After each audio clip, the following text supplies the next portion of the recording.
Notícies flaix de ciència i tecnologia.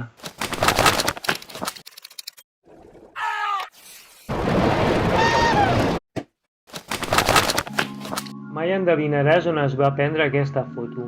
No és Colorado, és Mart. El rover Curiosity de la NASA ha capturat imatges sorprenents dels núvols a Mart.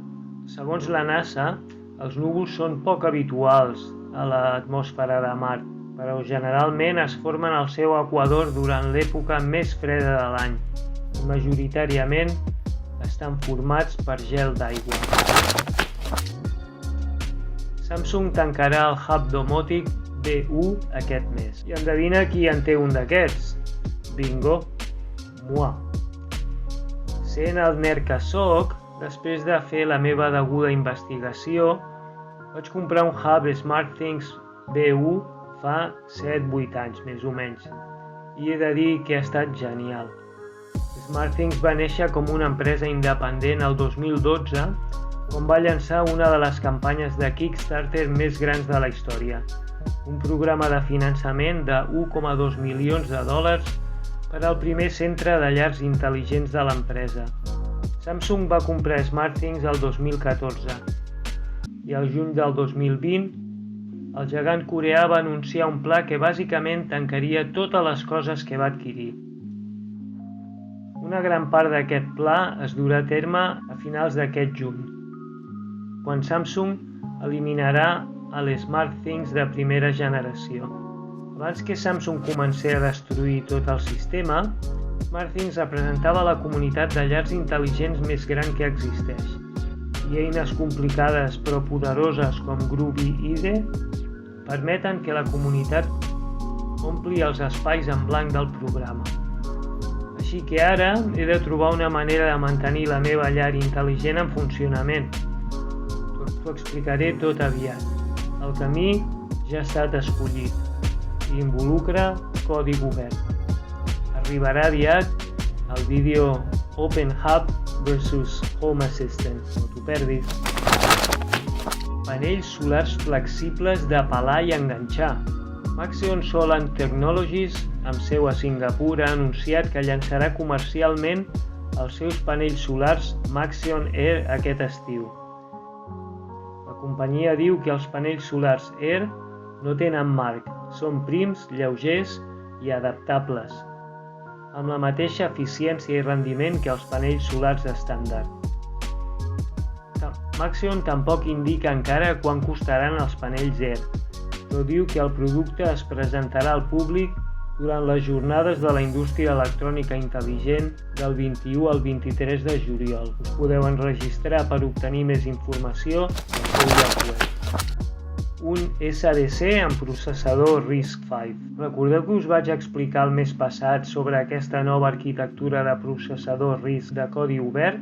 Ja hi ha disponible un RISC-V SBC, SDC o Single Board Computer, ordinador de placa única. El NESA SBC té aproximadament la mida d'una Raspberry Pi, però en comptes d'un processador basat en ARM, aquest petit ordinador funciona amb un xip que fa servir l'arquitectura RISC-V.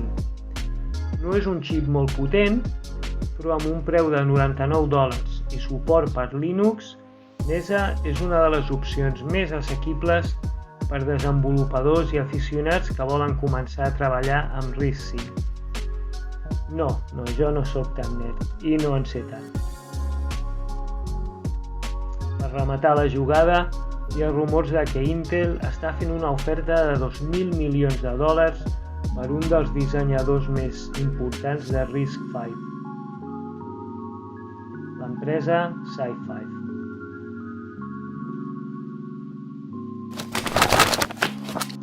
Tots contra SpaceX.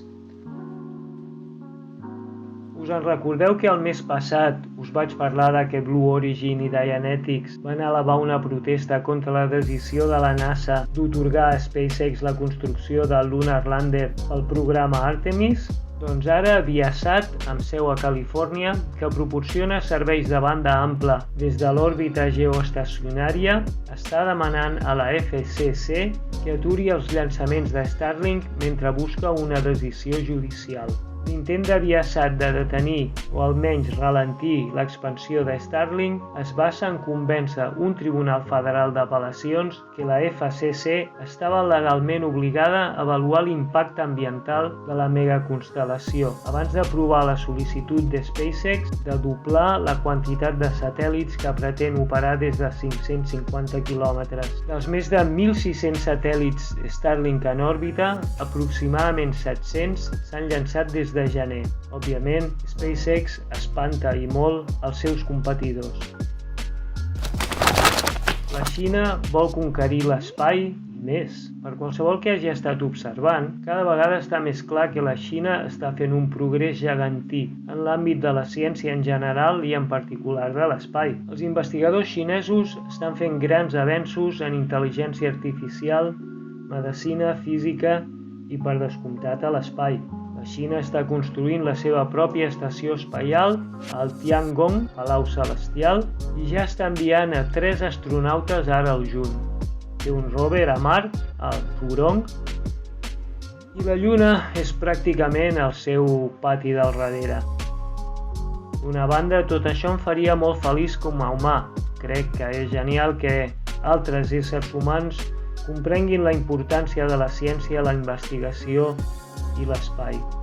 Però, d'altra banda, el pobre historial de drets humans del govern xinès, el seu menyspreu per la vida humana o la de qualsevol altra bestiola, com es va veure amb el seu coet enlairant-se prop d'àrees poblades o desorbitant coets usats fora de control, el tèrbol episodi de la pandèmia de la Covid-19, així com el seu menyspreu per la propietat intel·lectual, especialment la dels altres, esclar. Aquestes circumstàncies expliquen el fet de que no tinguin cap problema a l'hora d'infringir aquestes lleis. Per exemple, quan es tracta de coets, copiant a SpaceX de forma descarada.